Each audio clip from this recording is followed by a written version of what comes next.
Bienvenue dans ce premier live de la rentrée. Comment parler de religion cette fois-ci? Premier live de la rentrée, on commence avec un sujet tout de suite, voilà, un petit peu difficile. On est bien des sujets difficiles, vous l'avez remarqué, hein, on a fait plusieurs épisodes déjà de comment parler avec les personnes qui croient dans la théorie du complot, comment parler du conflit Israël-Palestine, comment parler de politique autrement. Voilà, on va essayer de continuer à toucher des sujets tout aussi complexes parce que le but dans cette émission, c'est avec un expert, de décoter des situations dans lesquelles on a du mal à converser, on a du mal à parler, et ensemble trouver des solutions, si c'est possible, pour dépasser ces clivages, dépasser ces difficultés. Et aujourd'hui, comme on va parler de religion, j'ai l'honneur, le plaisir de recevoir Léa Zainoun. Léa Zainoun, bienvenue. Alors, quelques mots sur Bonjour. Léa. Merci, quelques mots sur Léa. Léa, c'est vraiment une spécialiste de l'éducation à la laïcité. Elle a été chef de projet sur le sujet directement rattaché à l'Académie de Montpellier. Elle travaille sur cette capacité qu'on a à dialoguer à travers les différentes idées religieuses, les différentes croyances qui peuvent exister entre différentes personnes dans les contextes de travail et aussi dans le contexte scolaire.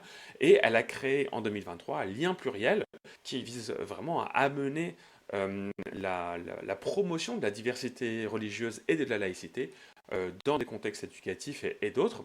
Et donc, et là, j'espère que pourra nous apporter quelques éclairages de son expérience pour pouvoir avoir des conversations à travers différents systèmes de croyances. On dit religion, mais d'ailleurs on va prendre au sens large, hein, des systèmes de croyances pas forcément religieux. Et comment est-ce qu'on peut avoir ces conversations plus constructives? Euh, Léa, est-ce que j'ai dit des bêtises? Est-ce que tu voudrais ajouter quelque chose peut-être à cette petite présentation? Bonjour à tous, bonjour à toutes. Déjà, merci beaucoup pour cette proposition de pouvoir discuter ensemble de ces sujets qui me passionnent depuis très longtemps. Ça fait plus de 20 ans maintenant que je réfléchis à ça. Juste une toute petite précision. En fait, j'ai bien travaillé à l'Académie de Montpellier, mais je n'étais pas chef de projet directement sur la laïcité, là où il y a une équipe qui est dédiée vraiment à ces enjeux. Donc, moi, j'étais sur d'autres missions, mais effectivement, la laïcité a toujours fait partie un peu de mon fil rouge professionnel, même si ce n'était pas toujours dans le même type de contexte. Très bien, merci de le préciser.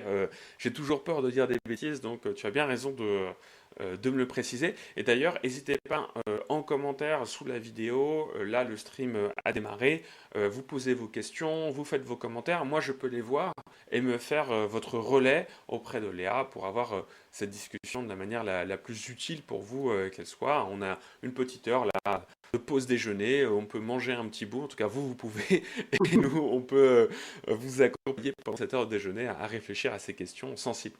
Alors, je voulais commencer avec une première question pour toi, Léa, sur justement cette question de parler de religion, parler de système de croyance. Euh, pour toi, qu'est-ce qui fait que ce sont des questions si sensibles? Pourquoi est-ce qu'on a autant de difficultés? Alors déjà, peut-être que c'est faux ce que je dis, mais en tout cas, est-ce que dans ton observation, on a des difficultés particulières à parler de ces systèmes de croyances? Et selon toi, pourquoi est-ce que ça serait le cas? Pourquoi est-ce qu'on a autant de difficultés?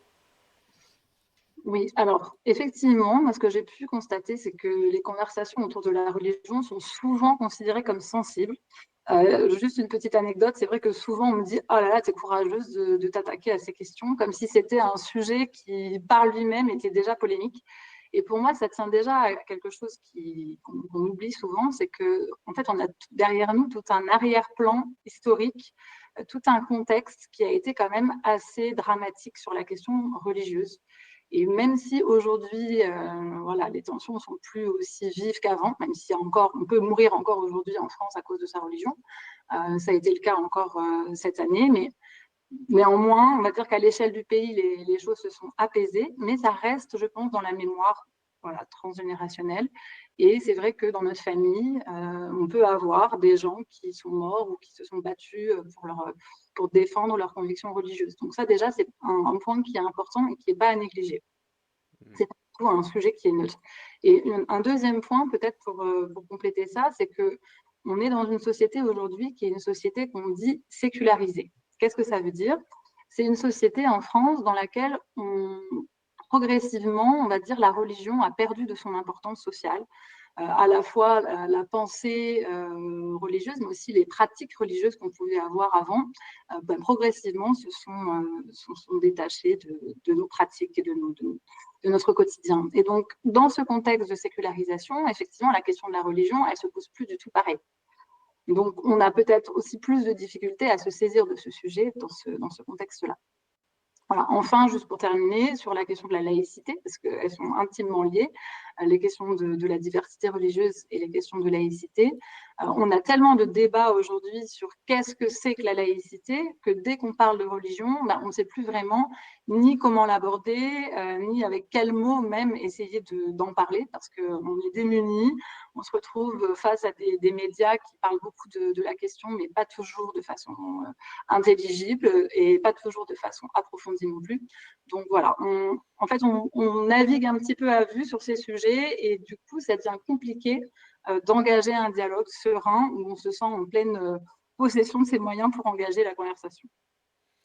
Ouais, j'aime bien ce que tu nous rappelles là, c'est à la fois le poids de l'histoire, des guerres de religion, des combats liés au système de croyance, d'ailleurs, religion ou pas, je pense aussi aux francs-maçons ou à d'autres systèmes de croyance qui parfois ont dû à se cacher dans certains contextes liés à la persécution, et en même temps, à côté, la laïcité à la française, une certaine vision de la laïcité qui nous amène de plus en plus dans un débat parfois stérile, on peut le dire, je pense, sur ce qu'elle constitue et son histoire et ses raisons d'être. Et on se retrouve du coup un peu en tension vis-à-vis de ça. Ok. Et toi, cette tension-là, concrètement, qu'est-ce qu'elle crée pour toi dans le dialogue, j'allais dire dialogue interreligieux, tu me corrigeras sur le terme, mais en tout cas dans le dialogue sur la religion, qu'est-ce que ça crée concrètement dans les attitudes, dans les façons de discuter, de parler ou de ne pas parler justement de ce sujet? Oui, moi, ce que je constate, et de plus en plus, c'est la polarisation qui s'installe. La polarisation, ça consiste en fait en un creusement des positions qui deviennent de plus en plus à la fois écartées dans la prise de position, mais aussi qui deviennent de plus en plus fermes, sans possibilité de pouvoir dialoguer et de pouvoir se rejoindre dans un espace commun dans lequel on pourrait venir s'apporter mutuellement des connaissances ou même des compétences sur ces questions. Et donc, dans ce contexte de polarisation, c'est vraiment pour ça que moi, je me saisis de ces enjeux, parce que je vois qu'on est quand même dans une société au niveau mondial où on a de plus en plus besoin de se relier les uns aux autres face aux défis quand même auxquels on fait face. Je ne vais pas tous les citer, mais entre les défis écologiques, politiques, sociétaux, économiques et j'en passe, on ne peut pas, pour moi, perdre du temps et de l'énergie à s'affronter les uns et les autres. Mais au contraire, c'est vraiment l'objectif de lien pluriel, mais voilà, de beaucoup d'acteurs qui sont sur ces questions. C'est comment est-ce qu'on remet de la fraternité, comment est-ce qu'on remet au cœur nos relations, non pas pour être convaincu par la pensée de l'autre ou ses pratiques, mais plutôt pour essayer de favoriser un lien qui nous permet de vivre ensemble voilà, dans la paix, c'est le minimum. Et si en plus on peut s'apporter des choses mutuellement, c'est encore plus beau. Ouais, clairement. Et je pense que c'est probablement une des choses qui manque au débat sur la laïcité et aux questions de dialogue sur les systèmes de croyance. C'est presque qu'on oublie l'objectif principal, qui est de créer ces liens, ces ponts entre peut-être différentes identités, certes, mais surtout différents systèmes qui ont mûri des croyances qui souvent sont là pour servir les intérêts des personnes qui y croient. Enfin, soyons clairs, en tout cas moi c'est ma vision des choses, je ne sais pas si tu la partages, mais c'est que pour moi un système de croyance, c'est une forme d'accumulation de connaissances, d'intelligence culturelle qui est transmise au bénéfice des individus qui en font partie, pour ne pas avoir à reproduire les mêmes erreurs peut-être, ou ne pas avoir à faire l'expérience de certaines choses négatives pour eux. À mon sens, c'est à ça que sert un système de croyance, hein, c'est cette transmission culturelle qui favorise les individus qui en font partie. et faire des ponts. Du coup, on pourrait se dire, bah, c'est hyper riche, quoi. Ça nous permet d'apprendre de tous ces systèmes culturels qui ont fait plein de choses différentes dans leur histoire et qui ont permis d'arriver, d'accomplir un certain nombre de mécanismes qui nous aident à mieux vivre ensemble, à ne pas faire d'erreurs, etc. Et pour autant, j'ai l'impression qu'on oublie toute cette richesse-là et qu'on la met de côté, et à la place, on dit non, non, c'est une question de lutte, en fait. C'est la mienne versus la tienne, c'est mon système de croyance versus le tien. Euh, est-ce que je dis des bêtises en décrivant ça comme ça, ou c'est un peu ma vision, mais je sais pas ce que tu en Ben, penses. si c'est ta vision, c'est ta vision. C'est-à-dire que c'est important de la partager. Moi, je pense que, en fait, j'avais jamais envisagé les choses de cette façon. Ce que j'entends dans ce que tu dis, c'est qu'il y a deux niveaux, en fait. Pour moi, il y a le niveau individuel. Qu'est-ce qu'est ma croyance, ma foi, mon parcours peut-être familial aussi, de tradition dans laquelle j'ai grandi, qui font qu'aujourd'hui, je vois la vie avec ces lunettes qui sont bah, les lunettes de ma religion ou voilà, de ma foi. Donc là-dedans, je vais évoluer dans un système de croyance qui va me permettre de me rapprocher d'autres personnes qui partagent ce système-là, mais qui peut potentiellement m'éloigner de ceux qui ne partagent pas ces codes. Et je dirais qu'après, il y a un autre niveau qui est plutôt le niveau collectif, le niveau sociétal, qui est comment est-ce que ces systèmes interagissent les uns avec les autres et comment est-ce qu'on peut minimiser les frictions entre ces systèmes, déjà d'une part, et d'autre part, comment est-ce qu'on peut enrichir les systèmes de ces points de contact, justement. Comment est-ce qu'on va faire en sorte qu'au lieu de s'affronter et d'être dans la tension ou dans le conflit, on puisse se réajuster pour s'enrichir et puis pour pouvoir voir tous les dialogues, parce qu'en réalité, dans les religions, même si les traditions se sont construites voilà, dans l'histoire et en fonction aussi de la localisation géographique, parce que les pratiques sont très diverses, voilà, d'un point de vue global, c'est quand même intéressant de savoir qu'il y a des points de contact permanents, en fait. Toutes les grandes traditions se sont inspirées les unes des autres. Et puis, il y a aussi dans les acteurs du quotidien, les acteurs sociaux, je dirais, de la religion, il y a aussi des points de contact en permanence. Tu parlais de dialogue interreligieux, c'est vraiment le cas pour tous ces acteurs religieux qui œuvrent au quotidien, et je sais qu'il y en a qui se sont inscrits, c'est pour ça que je le mentionne, euh, qui œuvrent au quotidien pour montrer à quel point on converge plutôt qu'on diverge sur ces questions. Hmm. Ouais, c'est hyper intéressant. Ouais. Peut-être que une chose qui n'est pas intuitive dans ce que j'ai voulu partager dans ma perspective, c'est un peu la vision, entre guillemets, évolutionniste que j'ai de la question de la religion ou des systèmes de croyance. Pour moi, les êtres humains, donc ils ont évolué comme un animal social qui existe et qui évolue pendant très longtemps au sein de petits groupes de personnes avec une certaine volonté, on va dire, de perdurer, d'exister, de coopérer pour mieux exister. Et moi, je vois la religion, les systèmes de croyance comme des mécanismes qui ont évolué de cette réalité-là, des mécanismes cognitifs ou socio-cognitifs qui ont évolué de cette réalité-là, pour nous aider à ne pas commettre certaines erreurs que un nouveau-né, un jeune de notre espèce serait amené à commettre s'il n'avait pas ce transfert de connaissances ou ce transfert de compétences qui est proposé par un système de croyance. Et c'est pour ça que moi je le vois un petit peu comme ça, c'est que comme je suis un naturaliste, on va dire, pour moi on est des animaux, on a évolué, la religion c'est un système de croyance comme un autre, il a évolué, il a une fonction dans notre évolution, il a même multiples fonctions super complexes et intéressantes, et qu'il faut respecter. Je pense que c'est probablement l'une des erreurs qu'une ancienne version de moi-même aurait fait, c'est de dénigrer cela comme de la stupidité, alors que, parce que j'ai été à une époque assez militant, athée, anti-religieux, et je ne le suis plus du tout aujourd'hui. Je pense parce que j'ai plus de respect pour ces mécanismes évolutifs. Et je me dis, ok, ces idées, en fait, ces croyances, elles ont émané de millions d'interactions. Elles sont affinées avec le temps et en fonction des circonstances aussi, comme tu le dis très bien. Le catholicisme n'est plus ce qu'il était, mais c'est pour une bonne raison, ou l'islam n'est plus ce qu'il était, c'est pour une bonne raison, c'est qu'il s'adapte à son environnement. Et je trouve que ça, c'est une richesse incroyable, et potentiellement, dans le dialogue, c'est une richesse qui peut se décupler. Et c'est ça que je trouve assez intéressant, et c'était, je pense, en partie l'apanage des Lumières ou de certains philosophes de l'époque moderne, de dire, bah, viens, on prend le meilleur de tout, et on en fait quelque chose qui unit autour d'un système de croyances commun, avec en plus la méthode scientifique qui vient nous aider et affiner ces systèmes de croyances. Donc pour sortir du coup de la simple croyance et rentrer dans quelque chose qui serait plus, on va dire, une forme de connaissance. Voilà. Et donc moi c'est un peu comme ça que je vois les choses. Et bon, je sais pas si tu partages ça déjà, mais du coup je me dis que le dialogue, il a forcément une richesse intrinsèque, au sens qu'il permet ce partage.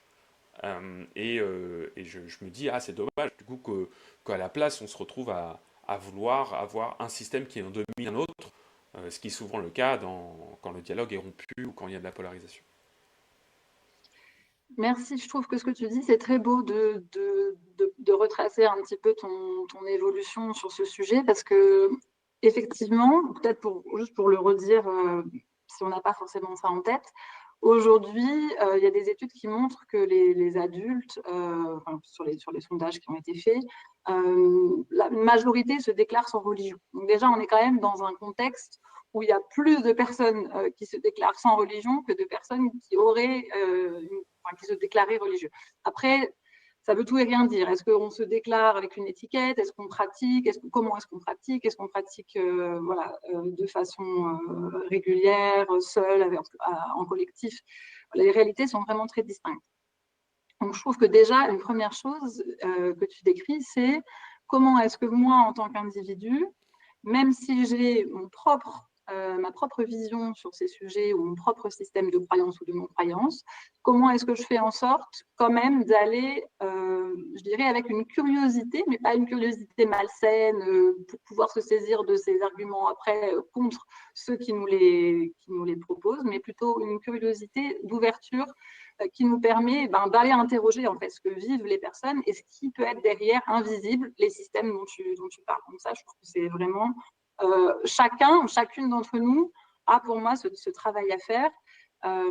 Et c'est un travail qui est constant parce qu'on peut avoir des représentations à un moment qui évoluent, puis d'autres qui reviennent. Donc vraiment, c'est une invitation à ceux et à celles qui nous écoutent de faire un petit peu le point sur moi, comment est-ce que j'ai grandi, quelles ont été les rencontres qui ont vraiment marqué ma vie, que ça soit positif ou négatif sur ces sujets, parce que parfois, il y a aussi des faits qui sont rapportés dans les médias ou auxquels je suis confrontée directement qui peuvent me heurter. Et comment est-ce que progressivement, j'essaye de garder les lunettes que j'ai, parce que le but, c'est pas forcément d'en changer, mais en tout cas de les enrichir d'autres visions. Ça, c'est un premier point. Un deuxième point sur ce que tu dis, c'est que ça me fait penser qu'aujourd'hui, effectivement, la situation se pose de façon complètement différente. Parce que la religion, on va dire qu'elle est à l'intersection entre plein de sujets. Quand on parle de religion aujourd'hui en France, on parle de religion souvent pour parler de la question du voile, qui est une question qui est avant tout une question de genre.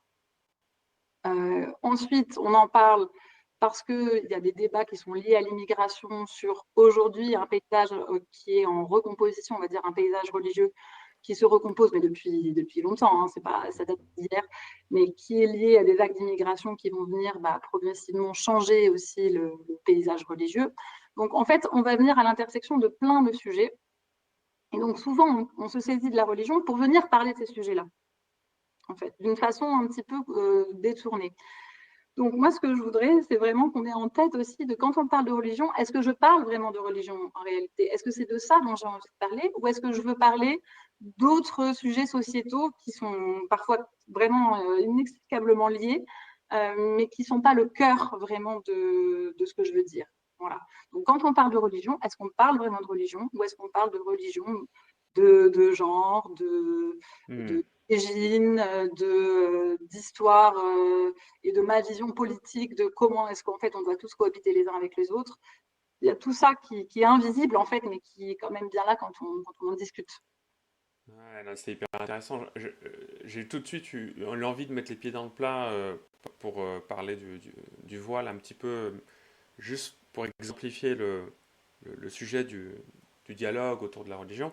Tu dis, donc, il y a d'un côté, on va dire, peut-être le voile comme une pratique religieuse, dire ça comme ça. C'est pas forcément une obligation en fonction de ta lecture du Coran et des obligations de l'islam. On va dire que c'est une pratique religieuse. Et puis souvent qui est exacerbée par une pratique culturelle spécifique, la façon de porter le voile, etc. Et de l'autre côté, la question des femmes et du rôle des femmes et de la place des femmes dans la société. Et du coup, la façon qu'on va avoir d'imaginer des interactions entre ces deux idées-là.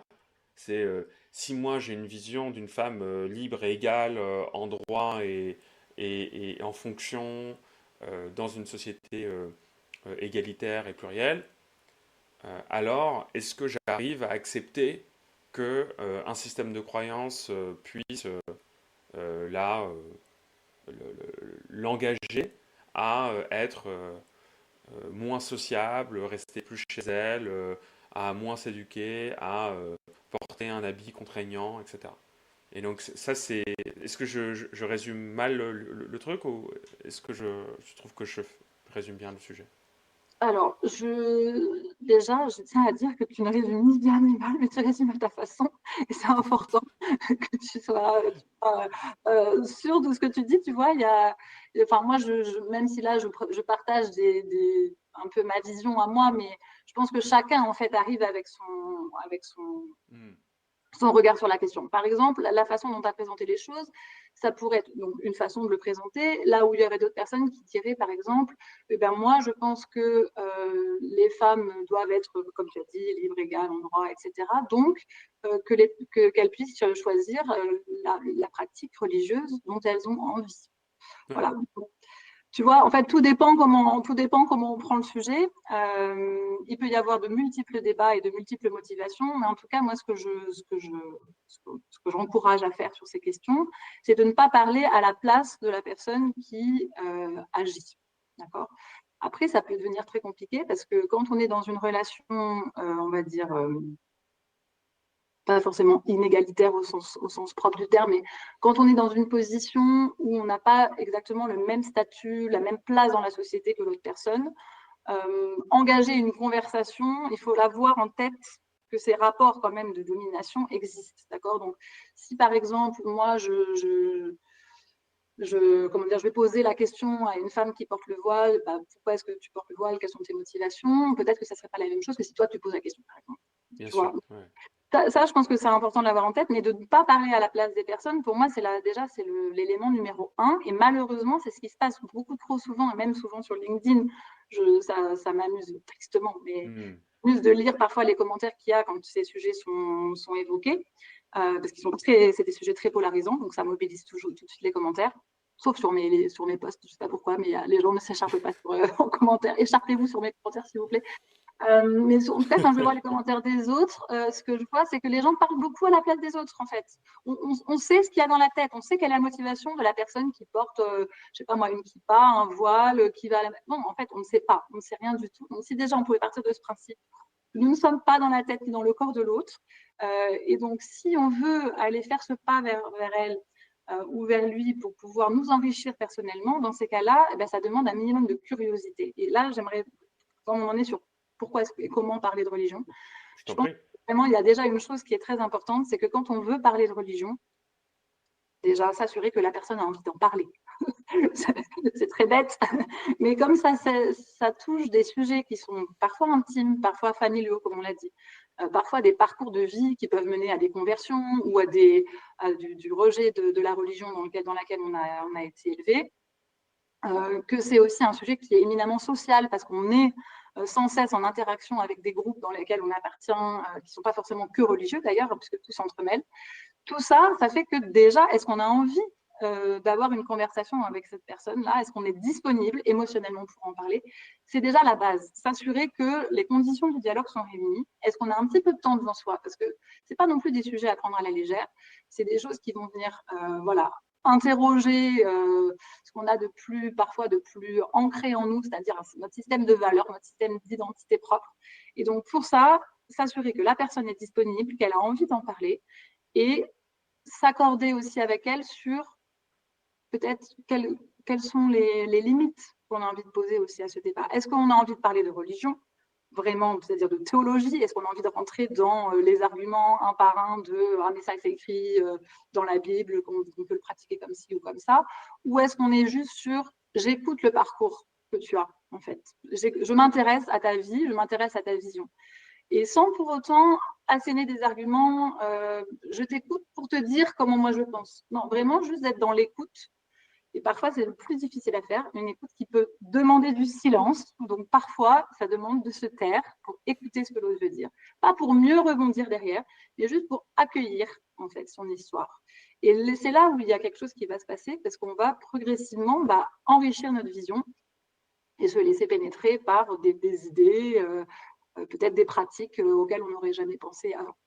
Et malheureusement, je pense qu'on se saisit très peu de ces sujets pour toutes les raisons qu'on a évoquées avant, et du coup, on perd aussi cette richesse qu'on pourrait avoir. Ouais, j'aime beaucoup ce que tu dis avec l'importance du cadre qu'on donne, l'importance de la posture de curiosité, de s'avancer avant tout dans un objectif de comprendre, de saisir les subtilités de la croyance, de la pratique religieuse. Et souvent, ça va nous permettre de mettre plein de petites pièces dans notre puzzle pour avoir une idée beaucoup plus riche de ce qui se produit chez l'autre. Et je suis un avocat vraiment, j'espère, un des plus grands avocats de cette idée-là. Et j'apprécie énormément que tu le dises aussi bien. Donc vraiment, je suis totalement d'accord avec toi là-dessus. Une question que je me pose, c'est pour des personnes qui seraient en résistance à cette idée, j'essaie de me placer à leur place et aussi de me dire quelles sont les circonstances peut-être de la discussion, quoi. Donc j'imagine par exemple des circonstances où on est bien en train de parler de politique publique, par exemple, voilà, on est à Nice et on parle du burkini, de l'interdiction, voilà. On est dans des cadres de politique publique. Imaginons, je ne sais pas, je suis un élu dans cette situation-là, ou je suis un commentateur, une commentatrice de l'actualité politique. Euh, Comment je pourrais parler de ce sujet-là d'une manière constructive, vu le contexte qui est donné, qui est déjà un contexte peut-être un peu délétère, peut-être un peu difficile, un peu, comment dire, conflictuel. Euh, Souvent, on est amené à être déjà dans un contexte conflictuel et on va parler du sujet. Tu vois, c'est pas juste ah j'en profite que là on est en soirée et tout se passe bien, et j'ai une discussion assez neutre et curieuse. Parfois, le point de départ, il est déjà lui-même assez conflictuel. Est-ce que toi, tu as l'expérience un peu de ce genre de situation et qu'est-ce que tu recommanderais dans ce genre de situation-là? Alors, de façon peut-être un peu contre-intuitive, ce que je recommande déjà dans un premier temps, c'est de faire le point sur soi-même. C'est-à-dire que quand on aborde des questions comme ça qui sont très conflictuelles, souvent on veut soit être dans la recherche d'une solution, je ne sais pas, par exemple, on va dire il y a un conflit, que ce soit un conflit familial, ça peut être un conflit aussi au travail, parce que le fait religieux prend de plus en plus de place dans le monde professionnel.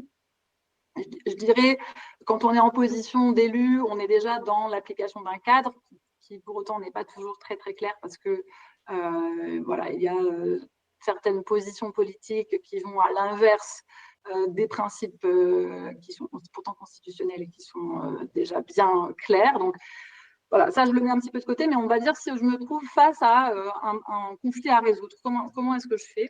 Et bien déjà, je pense que la première chose, c'est de se demander quelles sont, moi, mes conditions intérieures pour engager cette discussion. Et quelles sont mes motivations, mes intentions, en fait, pour m'engager là-dedans. Parce que pour moi, c'est le plus dur à mettre en place. C'est-à-dire que le dialogue, après, on peut toujours trouver des façons de parler, des outils de communication, après des outils de médiation qui existent et qui sont très utiles pour pouvoir aller dans la résolution du conflit. Et je pense que dans un premier temps, c'est déjà moi, quelle est mon intention? Et je pense que si on partait tous et toutes déjà de l'intention de, OK, quoi qu'il se passe dans le dialogue, même si je mets une parenthèse sur le fait que pas de comportement évidemment qui soit irrespectueux, voilà, mais si on est juste dans le débat, dans un débat d'idées qui ne dépasse pas les limites d'un débat d'idées, quoi qu'il se passe dans ce dialogue, la priorité pour moi, c'est notre relation. C'est-à-dire que on pourrait déjà commencer une discussion en disant ce qui compte vraiment pour moi, Peter, aujourd'hui, c'est de m'intéresser à ce que tu penses. et que notre relation soit au cœur de notre intérêt à nous deux, à chacun. Comment est-ce que je peux faire de quoi tu as besoin pour que ce dialogue-là soit respecté dans ces conditions. Comment faire, en fait, pour que notre relation passe au-dessus de tout? Parce que j'ai mon propre système de valeurs, j'ai mes propres réactions aussi émotionnelles qui doivent être très vives sur ces questions. C'est la même chose pour toi, mais de quoi on a besoin, en fait, mutuellement pour pouvoir se parler de ça? Et si déjà on fait ce pas-là, que je sais déjà vraiment de quoi j'ai besoin moi, c'est-à-dire peut-être de calme, de respect, d'écoute, voilà ce dont j'ai besoin. Si toi tu me le dis aussi, bah déjà on va pouvoir rentrer en discussion sur ces sujets de façon beaucoup plus apaisée. Et peut-être que ça veut dire ne pas en parler tout de suite. Peut-être que ça veut dire, bah là, j'ai besoin d'un temps où je fais le point sur moi-même, je prends un peu de distance par rapport à ce que je ressens, parce que c'est trop chaud, là, il s'est passé des choses trop compliquées, je ne suis pas prête, je ne suis pas prête à en parler. Par contre, on se donne rendez-vous, on en parle demain, à froid, quand les choses seront un peu redescendues. Dans une semaine, si vraiment c'était très chaud. Mais si, en fait, on ne respecte pas le besoin de l'autre, alors on ne va pas être dans une discussion qui va être fertile, on va être juste dans un débat stérile, où on va être déconnecté de soi-même, déconnecté de l'autre, et ça n'a aucun intérêt. Et malheureusement, je pense que c'est souvent ça, le premier piège, c'est que les conditions du dialogue, en fait, ne sont pas réunies. La personne n'est pas disponible, et ni émotionnellement, ni prête à rentrer en relation avec l'autre. Ouais. Il y a tellement de choses dans ce que tu dis qui me font écho. Euh, Si je peux me permettre de rebondir sur un aspect, sur une dimension, là tu nous parles donc de cette posture de gestion de soi. Déjà, je vais gérer mes émotions, je vais gérer ma disposition au dialogue, déjà.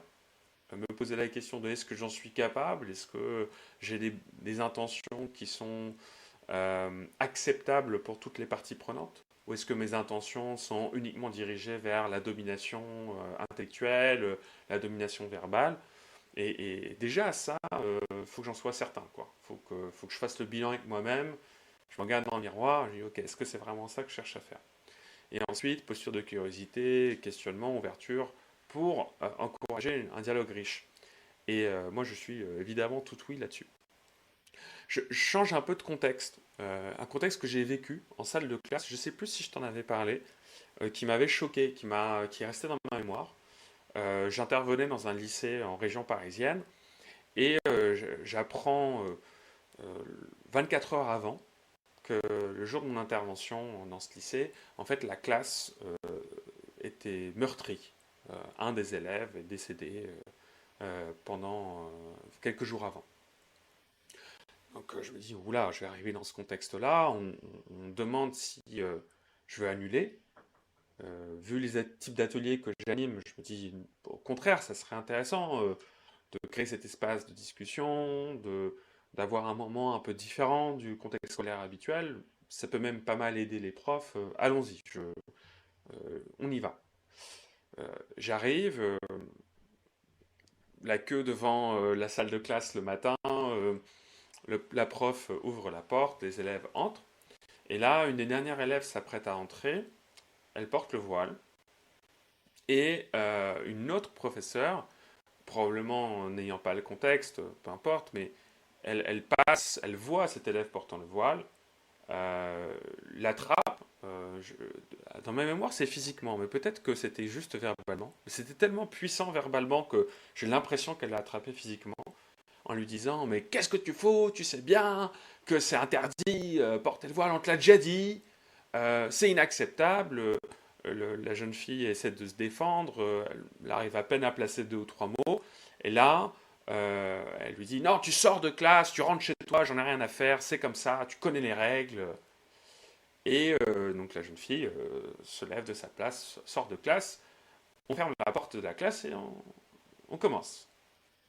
Donc là, autant dire que j'ai non seulement face à moi des élèves meurtris, mais en plus qui viennent de vivre un moment assez traumatisant. À 8 heures du matin, un lundi, de voir ses camarades se faire expulser comme ça.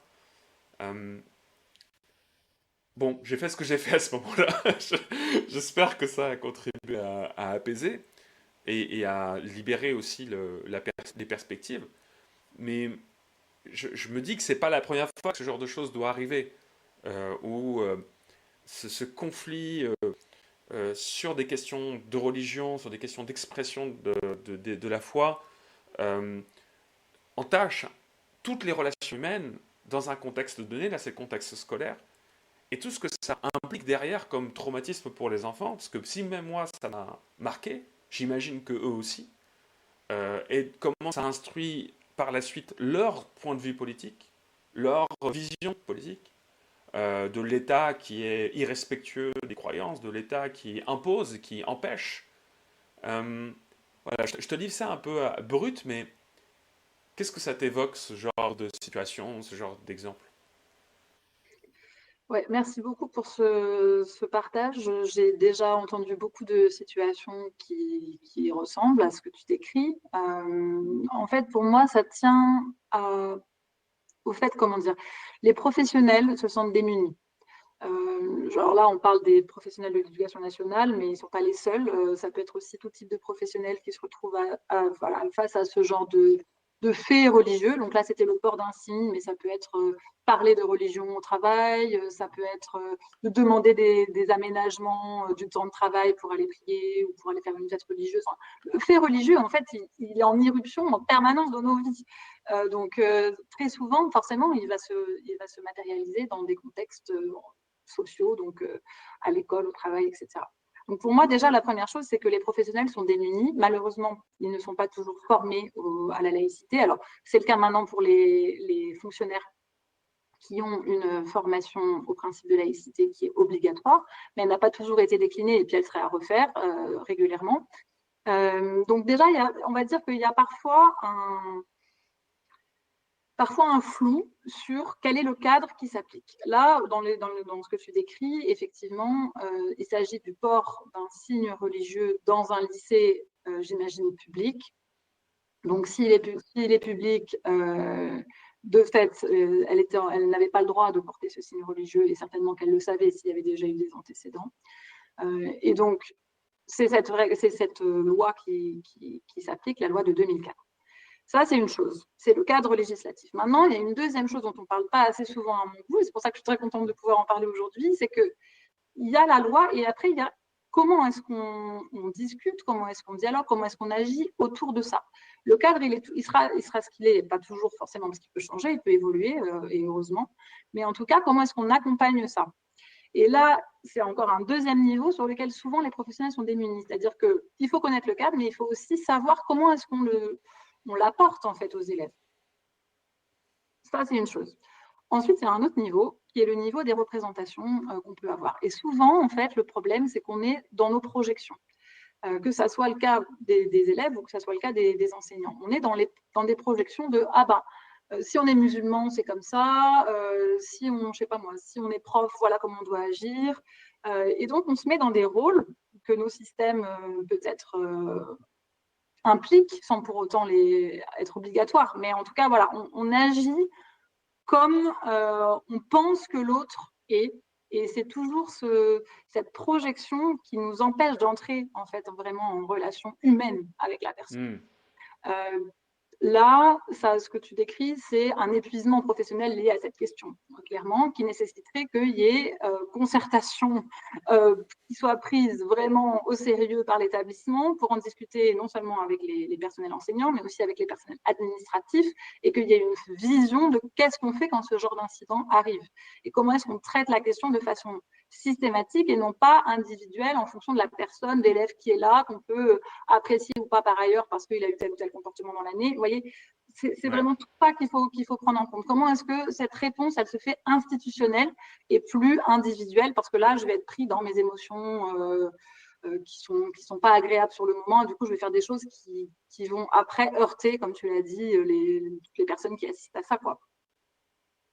Ouais, tout à fait. Et puis ça amène en plus à une forme de désolidarisation, parce que quand tu as un acte qui est assez violent verbalement, et je suis d'accord avec toi, hein, je comprends la personne qui était dans ce contexte, cette professeure ou CPE, je ne suis pas sûr, qui a agi à sa manière à ce moment-là, je la comprends. Elle est déjà excédée, il est à peine 8 heures du matin lundi, elle n'en peut plus, et je comprends tout à fait ces circonstances et pourquoi elle a fait comme ça. Et en même temps, je vois l'impact, c'est-à-dire que bah, si tu pensais que d'agir comme ça t'amènerait à plus d'autorité, tu as tort. C'est-à-dire que même factuellement, ça t'aide pas. Parce que dans la classe, tout le monde se regarde et se dit, mais c'est absurde de réagir aussi mal. Y compris la professeure qui m'accompagnait, qui me regarde avec des grands yeux à ce moment-là, en se disant, oula, comment on va récupérer la Bienvenue. classe? Et, et, euh, et moi, je me dis, tu as raison, il y a certainement des façons de faire qui sont un peu différentes, avec un processus pour éviter tous les biais qui peuvent s'insérer dans ce genre de situation. On dit à toutes les parties prenantes, comme tu le disais très bien, aussi même dans un contexte de travail, ok, imaginons qu'on enfreint une règle liée à la laïcité, comme pour n'importe quelle règle qu'on va chercher à faire appliquer, en fait. Crier sur quelqu'un, c'est pas une solution. Donc, j'ai envie de dire, même si c'était une règle de sécurité, si c'était une règle autre, juste, c'est pas une façon de faire. Ça n'aide personne à être plus respectueux du contexte.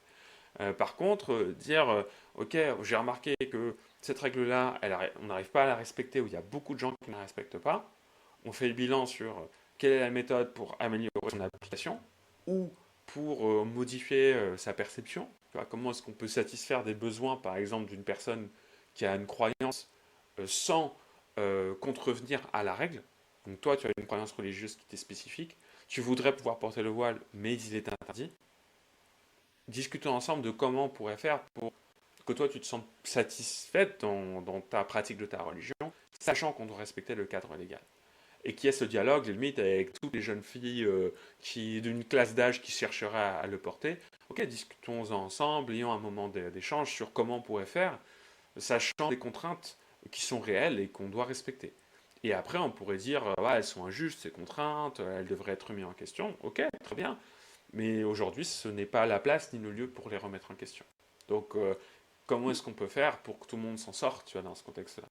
Et ça, c'est de l'intelligence collective, c'est une pratique du dialogue constructif, je dirais, général, en fait, qui peut s'appliquer à tous les sujets. Et là, ce que j'entends un petit peu dans ce que tu dis, c'est que quelque part, on pourrait l'appliquer aussi à la question, aux questions religieuses, quoi, aux questions de croyance, aux questions de pratique religieuse.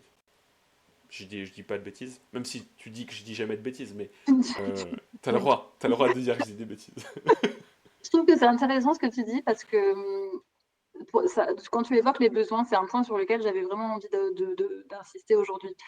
Là, si on prend cette situation avec la lecture des besoins, la professionnelle a besoin de faire appliquer son cadre. Voilà. Son, son besoin, c'est vraiment comment dire, la mise en conformité. Et peut-être que c'est le même besoin de l'élève. Et comment est-ce qu'on fait à un moment, on se dit, en tant qu'être humain, parce que peut-être elle est dans la mise en conformité par rapport à ce que lui prescrit sa religion ou l'idée qu'elle a de ce que lui prescrit sa religion. Et donc, en fait, comment est-ce qu'à un moment, on se retrouve entre deux êtres humains qui ont exactement le même besoin, et c'est très souvent le cas quand on est dans Hyper un intéressant. et qu'on vient dialoguer de besoin à besoin. Et déjà, de comprendre que l'autre est dans la même situation que nous, de façon différente, bah déjà, ça nous permet de nous connecter l'un à l'autre, en fait, et de se souvenir que nous sommes des êtres humains.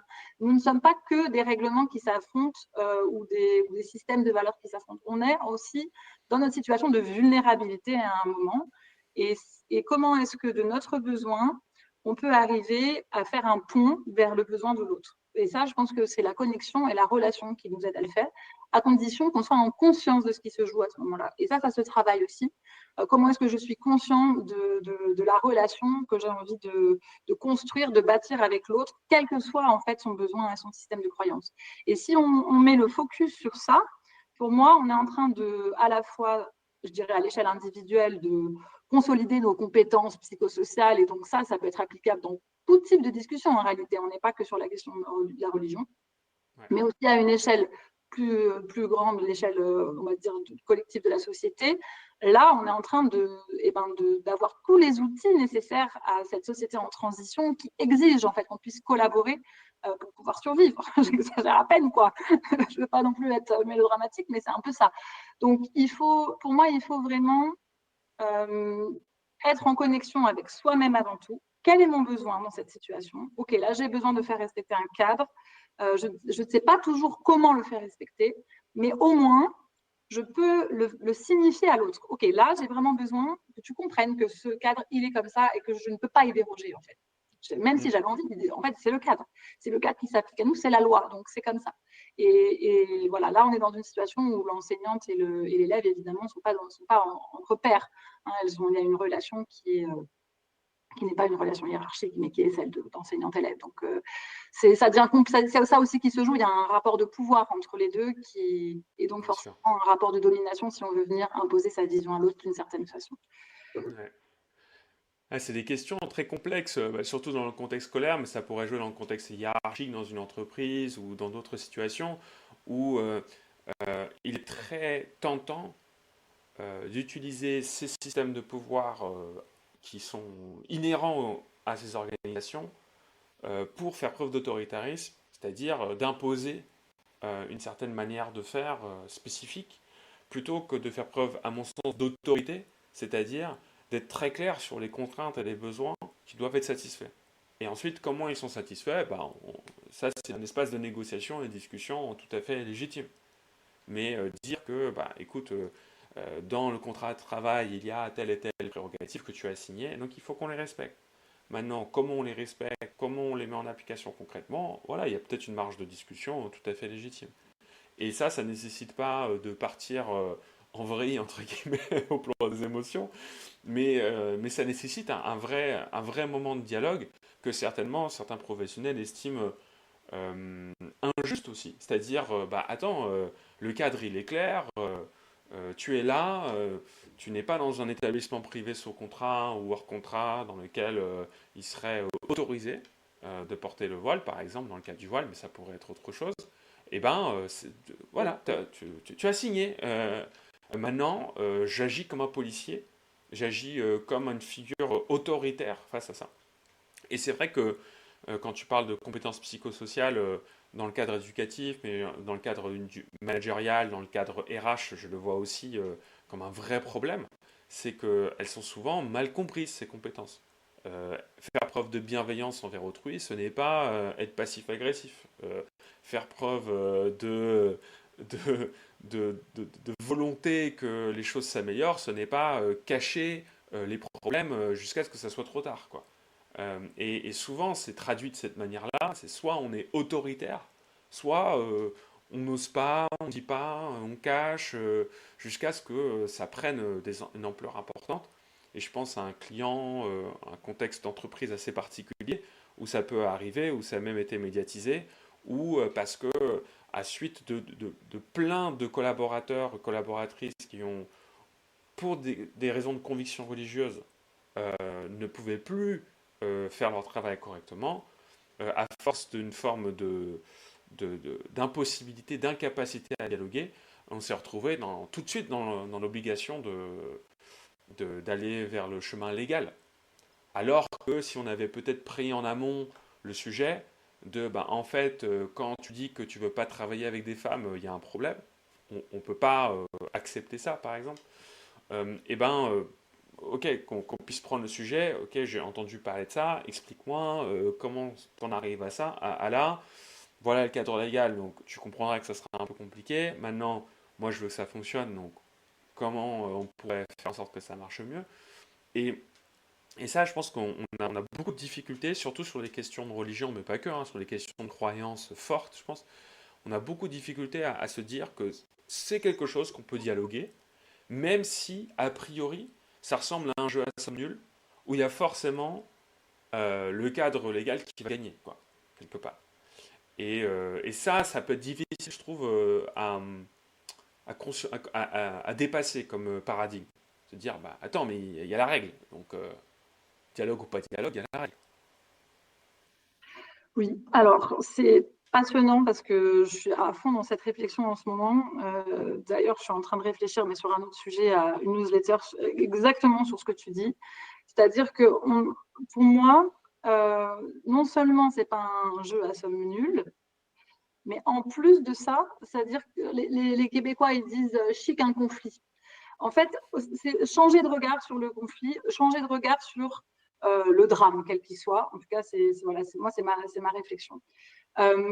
je vais donner, on va partir de cet exemple que tu citais au sein d'un établissement scolaire. Ce qui se passe le plus souvent, malheureusement, c'est qu'on va venir mettre ça sous le tapis. On n'en parle même pas, en fait, ça n'est pas un sujet. Mais pour autant, ça a existé. Donc tout le monde l'a vu. Et puis chacun, après, va se retrouver à gérer ça avec lui-même, ou parfois ça va se faire entre élèves, et puis du coup, ça fomente la rébellion, enfin, c'est encore pire. Donc c'est rarement, on va dire, traité. Donc maintenant, on peut changer de regard sur ça en se disant comment est-ce qu'au contraire, c'est malaisant. Enfin, je veux dire, il y a un moment horrible où on se dit, on va parler d'un sujet, personne n'a envie d'en parler. Personne n'a envie d'en parler. Ce matin, j'étais en train de faire la rentrée des premières années de licence en géographie. C'était la première fois qu'ils se voyaient. C'était horrible. Il fallait qu'ils se parlent, qu'ils se disent bonjour parce que personne ne se connaissait. C'est malaisant en ce moment. Enfin, il y a toujours un truc comme ça de rentrer en contact avec les autres. Voilà. Mais c'est ça, en fait, qui est le plus riche. Et là, c'est la métaphore que j'aime bien utiliser, j'en parle souvent, c'est celle du kintsugi. C'est un art de la céramique japonaise, le kintsugi, où en fait, on va venir recoller les bols cassés avec de la laque sur laquelle on va venir mettre de l'or. C'est-à-dire que quand on va reconstituer le bol, il va être encore plus beau qu'avant. Pour moi, c'est vraiment un principe de vie auquel je réfléchis beaucoup et je pense que ça devrait être un principe même dans nos organisations, un principe même sociétal. Comment est-ce qu'on fait pour se saisir de la fracture qui vient d'exister? Là, il y a eu fracture à ce moment-là. Mais comment est-ce qu'on s'en saisit pour aller plus loin? Et je dirais que dans ce cas-là, quand même, la pépite à aller chercher derrière ce problème, c'est qu'est-ce qu'on attend d'un élève? Est-ce qu'on attend qu'il obéisse ou est-ce qu'on attend qu'il réfléchisse? Ça ne veut pas dire que la loi, on va la changer, mais par contre, on peut venir élaborer autour de ça et on peut en venir en débattre. Et si ce qu'on veut, c'est de faire des citoyens qui sont éclairés, pas parce qu'on leur a dit soyez éclairés, c'est l'éducation nationale qui le dit, mais parce qu'on a permis, en fait, on a ouvert les conditions d'un dialogue pour qu'eux-mêmes, ils expérimentent ce que c'est de réfléchir, de prendre une analyse, enfin, d'avoir de l'analyse critique, de dialoguer avec quelqu'un qui n'a pas du tout la même vision que soi. Et ben là, en fait, on est en train de construire la société qu'on veut voir advenir demain. Et donc, pour moi, quand on évite le dialogue sur ces questions, c'est grave, parce qu'en fait, on évite aussi toutes les réparations qu'on pourrait faire, toutes les réparations d'une société qui est fracturée et, comme on l'a dit de tout à l'heure, qui est de plus en plus polarisée. Donc, je ne dirais pas qu'il faut se saisir du sujet à chaque fois, parce que comme on l'a dit, il faut être dans les bonnes conditions, etc. Mais en tout cas, c'est jamais trop tard pour le faire. C'est pas parce que ça s'est passé il y a 3 mois que c'est trop tard. C'est pas parce qu'il y a eu un problème à un moment que c'est trop tard pour en parler. On peut toujours le refaire parce qu'il y a toujours en fait la possibilité de reparler du dialogue. Ah bah c'est trop tard, non, c'est peut-être un peu tard, mais au moins on a fait cet effort, cette démarche de venir mettre un soin, un peu comme cette laque, mettre un soin pour réparer le tissu social qui est déchiré et qui a besoin en fait qu'on aille à la rencontre et un peu j'allais dire en pèlerinage, mais le mot était mal choisi, mais d'aller en croisade pour défendre en fait ce lien social qui doit être au cœur de nos préoccupations, pour moi en tout cas. J'adore le kintsugi social, le kintsugi interreligieux. J'aime bien l'idée, ouais, j'aime beaucoup cet art et je trouve que c'est un principe philosophique assez intéressant de presque l'opportunité que constitue le débat ou le désaccord comme une richesse dans la réflexion, dans l'approximation de la vérité, dans la capacité à trouver une bonne solution à un contexte difficile. Et c'est très contre-intuitif quand on a des besoins de respect d'une règle ou de conformité, comme tu dis, et des conformités qui s'affrontent, comme je pense que tu l'as très bien résumé. Peut-être qu'on pourrait même le résumer d'une certaine manière par cette phrase, hein, la conversation autour des religions, en tout cas, et de la laïcité, ce sont des injonctions de respect d'une forme d'autorité supérieure qui s'affrontent, ou en tout cas qui se confrontent. Et la question, c'est comment on résout cette confrontation. Et le résoudre par le haut, ça serait s'enrichir de cette confrontation pour imaginer une meilleure manière de vivre ensemble. Et la version destructive, ça serait de dire qu'une seule peut gagner, et c'est la mienne. Et j'ai l'impression qu'aujourd'hui, on est un peu dans ce paradigme où c'est soit la laïcité, soit l'islam, soit le christianisme. Quelqu'un va gagner.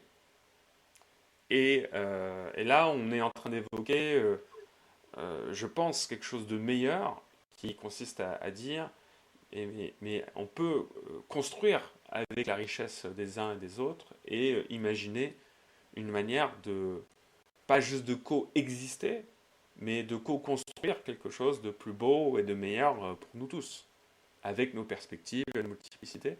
Et pire que ça, j'ai envie de dire, on n'a même pas le choix.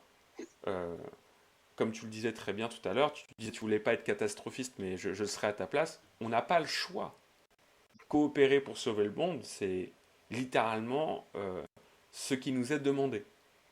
Et je trouve que c'est beau, c'est horrifiant, ça fait peur, mais c'est beau. Et c'est tout le but de ces lives aussi, c'est tout le but de mon travail. Je suis très heureux de t'avoir rencontré et merci d'ailleurs d'être venu à ma rencontre par LinkedIn et comme quoi LinkedIn c'est pas toujours mal et, d'être dans cette démarche. Tu parlais d'une newsletter sur ces sujets, mais vas-y, lance-toi, j'ai hâte de la lire. J'en profite pour faire une mini pub pour la mienne, des pathologies, où je parle de ces sujets-là aussi, de comment on, on résout des questions conflictuelles complexes dans lesquelles on a l'impression qu'il n'y a pas manière, il n'y a pas moyen d'en sortir par le haut.